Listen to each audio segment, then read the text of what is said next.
Las noticias de hoy en Estados Unidos. Tenemos acá varias informaciones en la primera página del Washington Post. Por una parte, tenemos que las nuevas cepas empiezan a, hablando del coronavirus, obviamente, empiezan a crear nuevas dificultades. Ya no se está hablando solamente de olas, de una segunda o de una tercera ola. Las variantes del coronavirus están incrementando la preocupación por la próxima fase de la pandemia en los Estados Unidos. Y hay información muy destacada del acontecer en el juicio contra Derek Chauvin, el ex policía que causó la muerte de George Floyd. Según el testimonio de un médico, la rodilla de Floyd fue la que lo mató. Un experto describió de manera vívida cómo la técnica utilizada por Chauvin llevó a pérdida de oxígeno y por lo tanto a la muerte. Leo este despacho de AP desde Minneapolis. George Floyd murió por falta de oxígeno al estar inmovilizado boca abajo en el pavimento con las manos esposadas detrás de él, testificó un experto médico el jueves en el juicio por asesinato del ex oficial Derek Chauvin en Minneapolis. Cuando Floyd era sometido por Chauvin y otros oficiales, no alcanzaba a respirar bien y recibir suficiente oxígeno, lo que a su vez le atrofió el cerebro y le paralizó el corazón, dijo el doctor Martin Tobin, especialista pulmonar del Hospital Edward Hines Jr. y de la Facultad de Medicina de la Universidad de Loyola, en Chicago. Tobin subió al estrado como parte de la estrategia de los fiscales para establecer que fueron las acciones de Chauvin y no el uso de drogas y las condiciones de salud subyacentes de Floyd, como sostiene la defensa, las que mataron al hombre negro de 46 años en el mes de mayo pasado. Analizando una presentación gráfica de los tres oficiales que inmovilizaron a Floyd durante más de 9 minutos, el médico dijo que, según sus cálculos, la rodilla de Chauvin estuvo sobre el cuello de Floyd el 90% del tiempo. El doctor Tobin dijo que parecía que Floyd estuvo recibiendo suficiente oxígeno durante los primeros 5 minutos para mantener vivo su cerebro, porque todavía estaba hablando. El experto explicó a los miembros del jurado que cuando el espacio en las vías respiratorias se estrecha, respirar se vuelve enormemente más difícil, y agregó que sería peor que respirar a través de una pajita. Tobin testificó que si la hipofaringe, la parte inferior de la garganta, se obstruye por completo, solo se necesitan unos segundos para reducir el nivel de oxígeno hasta resultar en una convulsión o un ataque cardíaco. En la primera página de The New York Times tenemos acá una información que, si bien es puntual con relación a la ciudad de Nueva York, afecta también a otras grandes ciudades en Estados Unidos. Es un patrón que ha de repetirse. Los grandes edificios de oficinas permanecerán vacíos. El trabajo a distancia continúa adelante. Y las torres, el precio, el valor de las torres en Manhattan cae en un 25%, y esto, por supuesto, hunde también la recolección de impuestos. Por otra parte, destaca mucho la primera página de The New York Times. El presidente Biden ha calificado la violencia por armas en Estados Unidos como una vergüenza internacional y tomó una serie de medidas en el día de ayer para enfrentar el problema. Por ejemplo, arranca con la prohibición de las llamadas ghost guns o armas fantasmas, que esto se refiere a las armas que son de fabricación casera, que se fabrican a partir de kits. Y esto pues como un paso importante. Tenemos un largo camino por delante, dijo el presidente Biden en una aparición en el Rose Gardens, semanas después de el tiroteo masivo, los tiroteos masivos en Georgia y Colorado, que dejaron un saldo de 18 personas muertas. Y hablando de muertos por balas, tengo esta información que llega desde Chicago. Un hombre fue imputado de uso ilegal de un arma de fuego por un delincuente en conexión con un incidente en el que resultó críticamente herido de bala un niño de apenas 21 meses que iba con él en un automóvil en Chicago. Yusha Brown, de 43 años, le disparó a otro vehículo durante lo que aquí definen como incidente de furia al volante. Esto ocurrió a las 11 de la mañana del día martes y Brown fue arrestado más tarde ese mismo día. Las autoridades dijeron que hubo disparos contra el vehículo de Brown que chocó luego que el niño fue alcanzado en la sien por una bala. No se reportaron otros arrestos. La vocera policial Kerry James dijo ayer que la policía seguía buscando al chofer del segundo vehículo, pero que no tenía más detalles sobre esa persona. Tenemos acá esta información. El gobierno de Estados Unidos detuvo a casi 19,000 menores migrantes que cruzaron la frontera sur sin compañía de un adulto durante el pasado mes de marzo. Eso informaron ayer las autoridades, lo que representa la cifra mensual más alta de la que se tenga registro y una enorme prueba para el presidente Joe Biden. El aumento obedece a una combinación compleja de factores en Estados Unidos y Centroamérica. Coincide con la decisión del gobierno de exceptuar a los menores no acompañados de la norma, impuesta a raíz de la pandemia, de expulsar a la gente sin darle oportunidad de pedir asilo. En lugar de ser expulsados del país, los niños son entregados a patrocinadores, en general sus padres o familiares cercanos, mientras se procesan sus cargos en los tribunales de inmigración.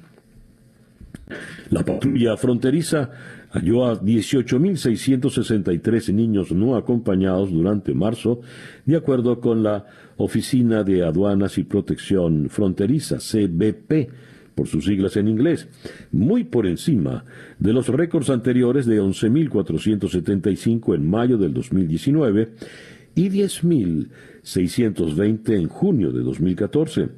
La patrulla fronteriza empezó a difundir las cifras en el 2009.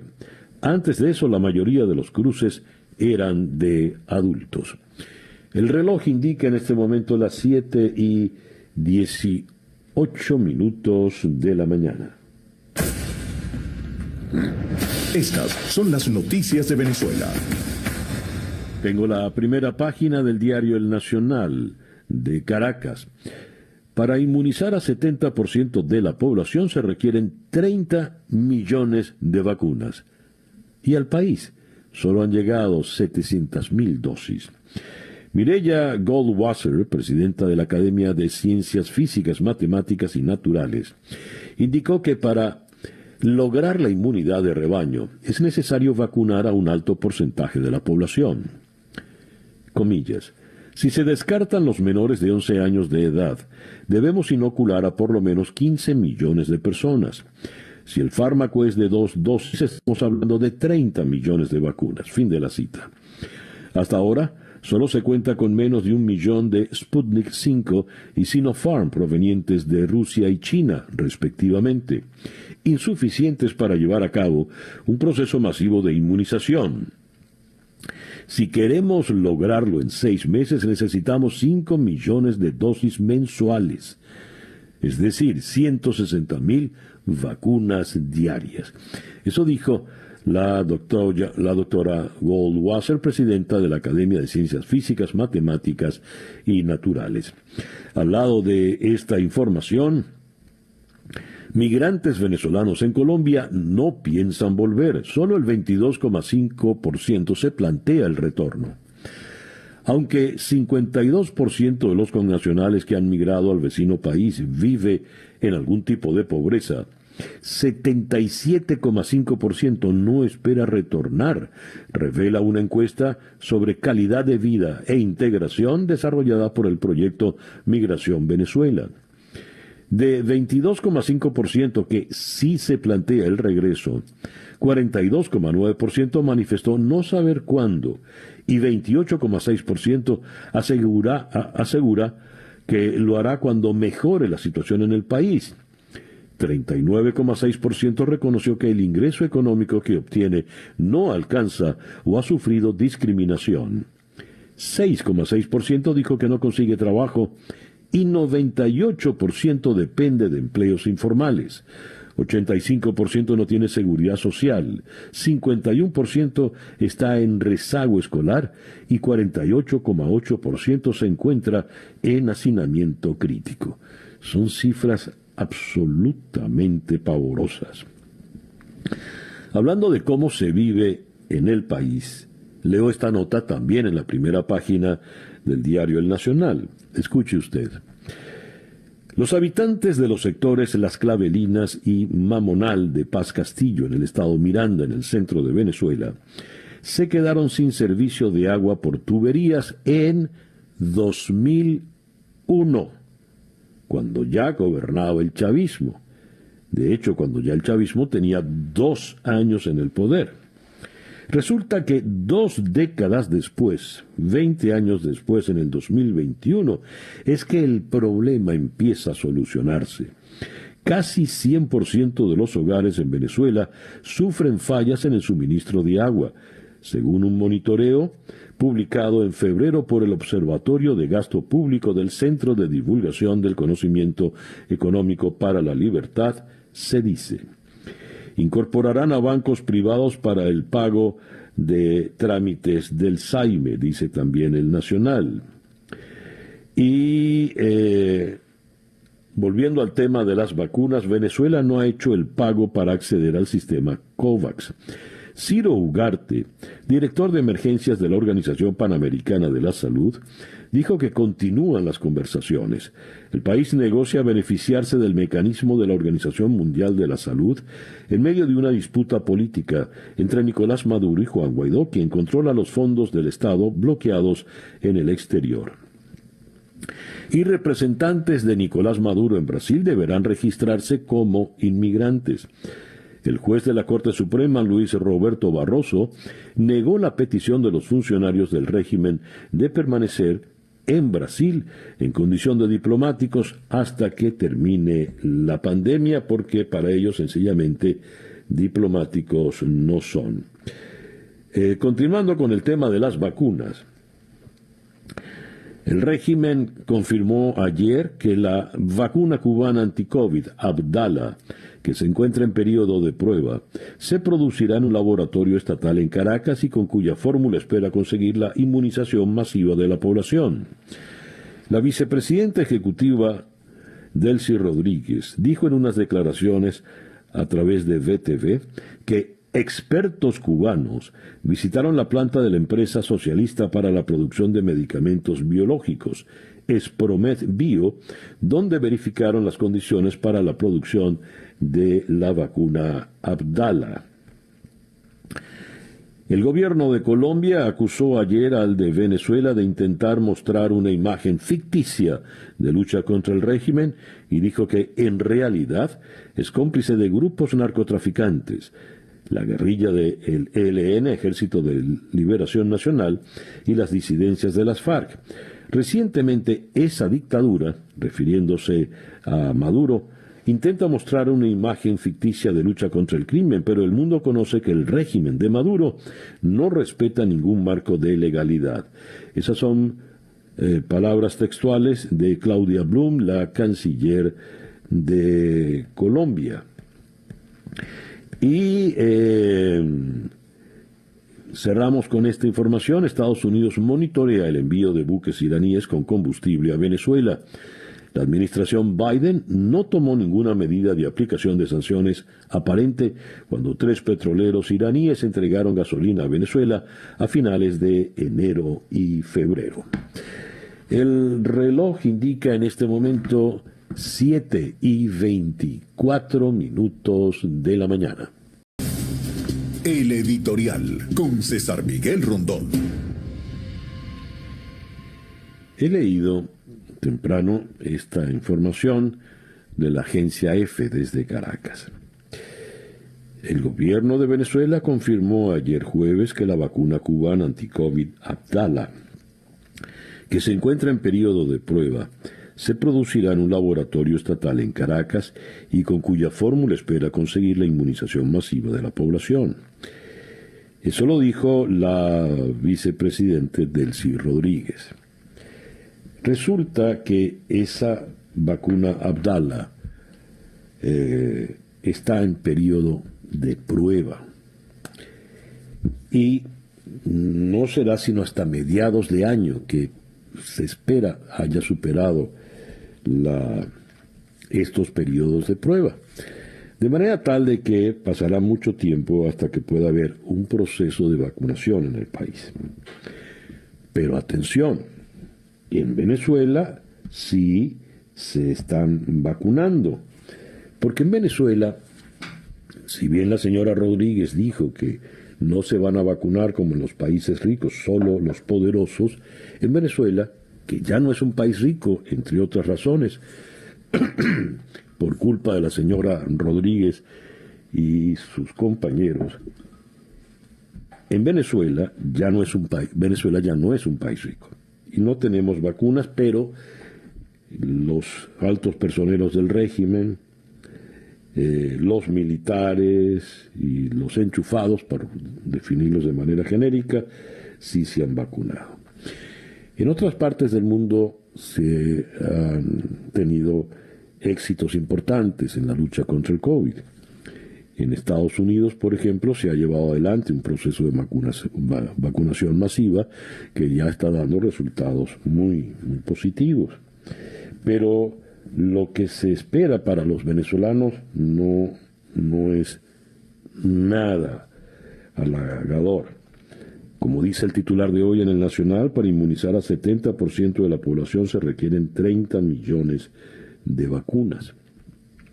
Y venían las vacunas del sistema COVAX, pero el régimen, por boca también de Delcy Rodríguez, dijo que no se iban a aceptar.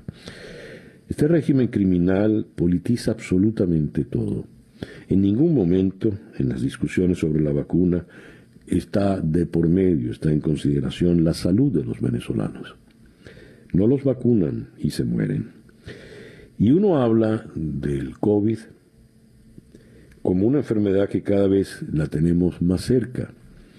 Nos asomamos a las redes sociales y vemos la gran cantidad de gente pidiendo ayuda, GoFundMes y demás, porque mantener a un familiar en tratamiento en una clínica, en un hospital, es algo que cuesta, y pidiendo medicamentos por aquí y por allá. Somos una sociedad paupérrima, pues, que está ya suplicando ayudas, limosnas, donde sea posible, tocando todas las puertas que sea posible. Y ya no es una cifra en estadísticas, cada vez nos toca más. Quien les habla, por ejemplo, ha perdido recién, a las 4:04 de la madrugada, a mi suegra, doña Beatriz Contreras de Anzola, la mamá de Floralicia, la abuela de mis hijos. Y fue una lucha muy fuerte hasta que el daño del virus en el pulmón fue ya irreversible y no hubo más que hacer, que es como terminan muriendo todas las víctimas del COVID. Pero mi suegra, que falleció hoy, ha podido ser vacunada. En cualquier otra parte del mundo civilizado, siendo una adulta mayor de 81 años, la hubieran vacunado. Quizás seguiría con nosotros. Quizás.